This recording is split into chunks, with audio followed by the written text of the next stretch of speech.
नमस्ते एवरीवन। व्रत, अनशन और दान के बारे में सभी जानते हैं। यदि छोटा बच्चा भूखा रहे तो माँ को ये बिल्कुल भी अच्छा नहीं लगता। जब बच्चे बड़े हो जाते हैं तब यदि वो खाना नहीं खाते हैं तो माँ इंतजार करती है, थोड़ी देर बाद खा लेगा। लेकिन जब नहीं खाता तो माँ खाना खिलाने का बार बार प्रयास करती है।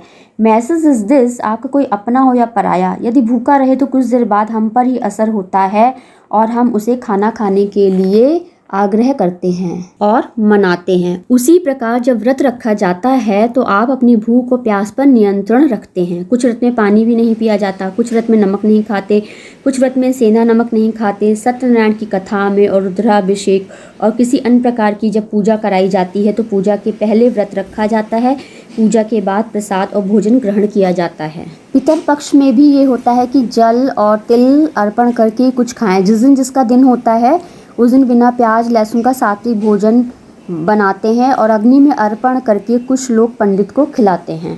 जिनके पास टाइम नहीं होता या फिर दूसरे प्रकार की समस्या होती है तो सीधा निकाला जाता है। मीन्स आपकी जो इच्छा हो वह आप पंडित को दान कर सकते हैं। प्रतिदिन भी यही नियम होता है कि पूजा के पहले कुछ ना खाएं। कहा जाता है कि भगवान प्रातः काल विचरण करते हैं, 8 बजे के पहले प्रातः काल पूजा कर लेनी चाहिए। लेकिन जब कोई आवश्यक कार्य हो या फिर कोई प्रॉब्लम हो तो आप टाइम चेंज कर सकते हैं। जब तक आप समर्थ हैं नियमों का पालन करने के लिए करिए।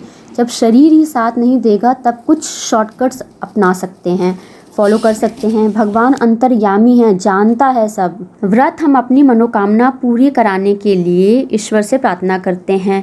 मनोकामना पूरी होने के पहले भी व्रत रखा जाता है और फिर मनोकामना पूर्ण हो जाए तो व्रत का समापन भी करते हैं।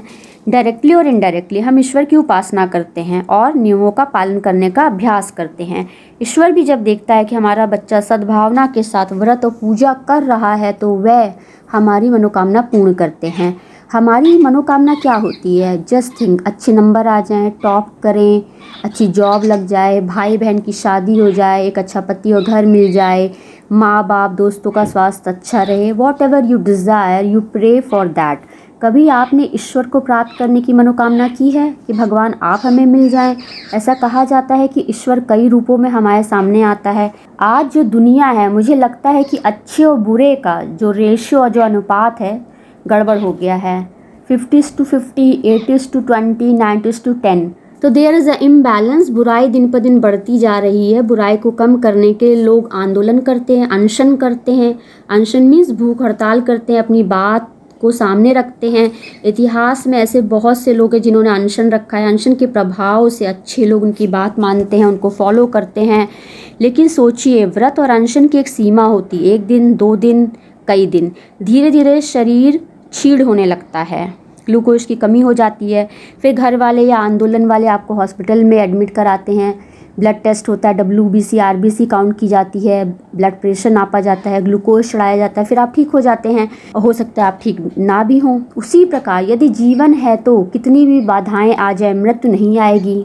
आपने सुना होगा लोग जहर खा लेते हैं, फिर हॉस्पिटल में डिफरेंट प्रोसीजर्स के थ्रू जहर निकाला जाता है। कभी कभी कुछ लोग नदी में डूबने का प्रयास करते हैं लेकिन एक किनारे से दूसरे किनारे पहुंच जाते हैं या फिर कोई मदद के लिए आता है। कहने का तात्पर्य है कि ईश्वर की इच्छा से सब काम होते हैं। कहा जाता है आत्महत्या और जो सुसाइड करता है 10 इनकारनेशन पीछे चला जाता है। आपने सुना होगा 84,000 योनियों के बाद मनुष्य का जीवन मिलता है। इसलिए कहा जाता है इस जीवन को व्यर्थ न गंवाएं। दान से सभी परिचित हैं। जिसके पास अधिकता में धन होता है वह दान देता है, जिसके पास नहीं भी होता है तो वो अपनी सामर्थ्य के अनुसार थोड़ा बहुत देता है। अब दान किसको दिया जाए? यूजुअली ऑफिसेज में एम्प्लॉयज़ को बोनस गिफ्ट दिए जाते हैं जिससे आदमी खुश होता है। एक्सपेक्टेशन होती है कि आप सभी ऑफिस की प्रोग्रेस के लिए, बिजनेस की प्रोग्रेस के लिए अच्छा काम करेंगे। घर में लोग अपने नौकर चाकर को त्योहारों पर गिफ्ट देते हैं या अलग से मंदिरों में, वृद्धाश्रम में, अनाथालय में भी दान कर सकते हैं। गरीब बच्चों की फीस दे सकते हैं, अविवाहित लोगों की शादी का खर्च उठा सकते हैं। There are various ways for donation. Now sharing few things about myself. मैंने अपनी दादी को पूजा करते देखा था। I started puja in very early age. I used to get up in morning, after morning routine do puja and then go to school, college and lab and study in evening at home. I helped my mother very little but I never say to do my work. I always do my work myself. My brother also grandfather too. Mummy only take care of father's and grandmother's things. When grandmother become sick, she was diabetic patient. She was paralyzed due to high blood sugar. She was admitted in hospital many days. I was also visited hospital. In hospitals I interacted doctors and nurses. Nurses were like my friend. Even in morning, afternoon and night shift I met with nurses and talked to them. Almost all were South Indians. Since childhood I mixed with others very easily. I saw many things in hospital. I observed pain and suffering there. One lady is still in my mind. She had some throat problem. With the help of machine, nurses removes balgam from his neck. Neck was operated with connected tube. My grandmother in later stage of sickness only say amma to my mother. She never say anything. Last stage was very bad. Usually it is well said, due to vrat, puja and dhan, punya, your negative karma will be neutralized. Suffering will be less. If you will help someone else, you will get help from others. I used to go temple since childhood during schooling, college time and PhD time and during postdoc. When I return from mandir, I give some rupees or coin to poor people also in Dan Patra. Quantity does not matter, quality and intention matters. After marriage, I was working busy in writing and reading research papers. In spite of these, I care for my husband, kids and house. I appointed so many maid and servant, interacted with many civil, electrical, electronic workers and carpenters. I had given old things of house to many pupils if they can use, and also new things too. My husband is already donating few percent of his salary to some organization and also paying fees of few kids of some orphanage.